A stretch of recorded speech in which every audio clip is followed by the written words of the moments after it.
Kita membeli saham itu tujuannya untuk mendapatkan laba yang dibagi. Namanya dividen. Jadi ada laba yang ditahan, ya laba yang ditahan untuk pengembangan bisnis, pengembangan perusahaan, laba yang dibagi itu namanya dividen. Bisnis saham yang seperti ini untuk mendapatkan dividen itu sangat recommended.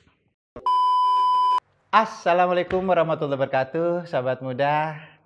Topik kali ini saya bahas tentang hati-hati berbisnis investasi saham.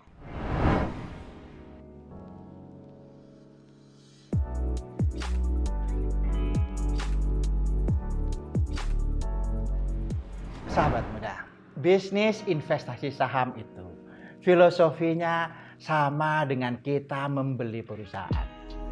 Saya kasih contoh. Ada seseorang yang misalnya membuat usaha. Katakanlah bisnis warung steak. Dia membuat gerobaknya, membeli peralatan warungnya, membeli segala macam yang dibutuhkan untuk restoran warung steak ini. Katakanlah biayanya 100 juta. Dia begitu menjaga kualitas dan makanannya diterima. Kalau di Semarang warung steak sudah cabangnya banyak dan itu sudah diterima. Apa yang menjadi filosofi? 100 juta modal, dia bisa menghasilkan sekarang omsetnya 5 miliar. Kalau dijual 1 miliar, banyak yang mau. Jadi filosofi bisnis investasi saham itu membeli perusahaan. Lah kalau gerobak dan segala macamnya itu modalnya 100 miliar dan dia penghasilnya sekarang sudah miliaran. Untungnya juga sudah miliaran. Kalau dijual 10 miliar sangat laku karena dalam jangka waktu yang pendek akan kembali. Itu filosofi bagaimana membeli perusahaan. Begitu juga investasi saham. Perusahaan itu ada yang labanya besar, ada yang rugi. Nah, perusahaan yang memiliki keuntungan yang besar, itu sahamnya diincar sama investor. Diincar sama orang yang suka investasi saham. Pengennya dibeli 51%. Kemarin kita Indonesia membeli saham Freeport. Karena Freeport itu adalah perusahaan tambang emas, tambang barang berharga yang duitnya banyak, maka dibeli sama Indonesia. Sama, kita kalau membeli saham itu sama dengan kita membeli perusahaan itu. Keuntungannya akan menjadi milik kita. Cuman berapa persen kita beli saham, tentu pemilik itu akan mengatur berapa persen yang dijual. Mungkin 40%, dia 60%. Sehingga pengendaliannya tetap dimiliki oleh pemilik yang pertama. Tetapi keuntungan bisnis ini akan menjadi pemilik saham. Bisnis investasi saham ini telah banyak menghasilkan berbisnis sukses dibilang investasi saham. Jadi filosofinya kita membeli saham itu jangka panjang. Kita membeli saham itu tujuannya untuk mendapatkan laba yang dibagi. Namanya dividen. Jadi ada laba yang ditahan, ya laba yang ditahan untuk pengembangan bisnis, pengembangan perusahaan, laba yang dibagi itu namanya dividen. Bisnis saham yang seperti ini untuk mendapatkan dividen itu sangat recommended. Paling tidak kita sudah menjadi investor dan kita akan mendapatkan dividen setiap periodenya.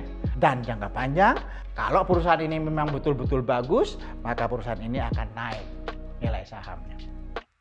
Sahabat muda, ada bisnis investasi saham yang kedua, namanya trading.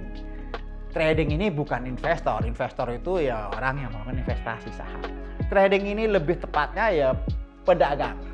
Dia beli saham, begitu naik dia jual. Memang investasi jangka pendek ini menggiurkan, tapi tidak sedikit yang dia justru jatuh. Banyak tokoh-tokoh yang jatuh, kalau di dunia itu namanya Baring. Tokoh nomor 1 ahli investasi saham jangka pendek. Dia umur 28 tahun sudah punya apartemen mewah di pusat kota Inggris. Tetapi begitu dia kalah, maka seluruh asetnya tidak cukup untuk menutup kerugiannya.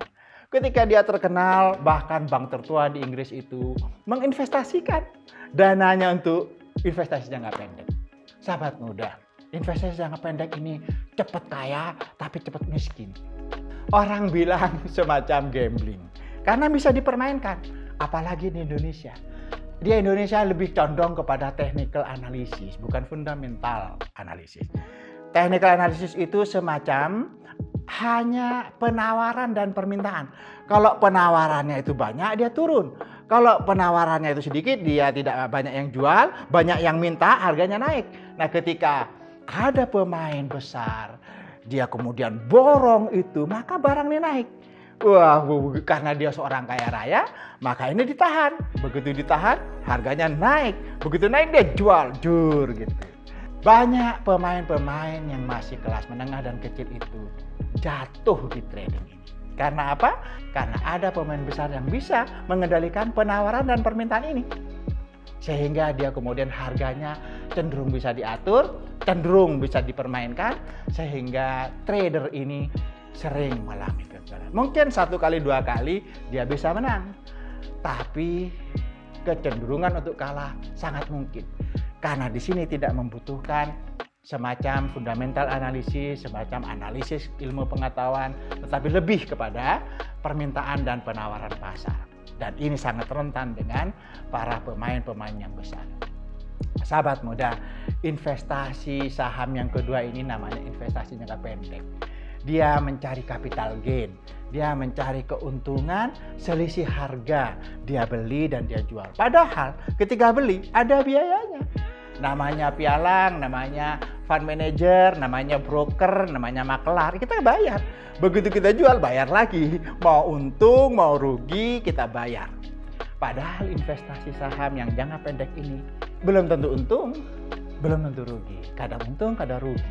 Tapi yang pasti kita bayar trader kita bayar makelar kita atau semacam fund manager kita.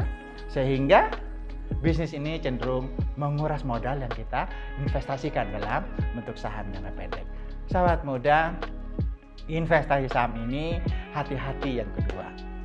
Karena memang secara filosofi investor itu adalah orang yang berinvestasi dan mendapatkan keuntungannya atau pembagian keuntungan yang bernama dividen.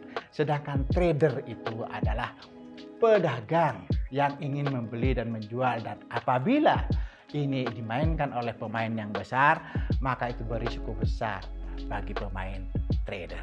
Sahabat muda, mudah-mudahan bermanfaat. Salam untuk Indonesia.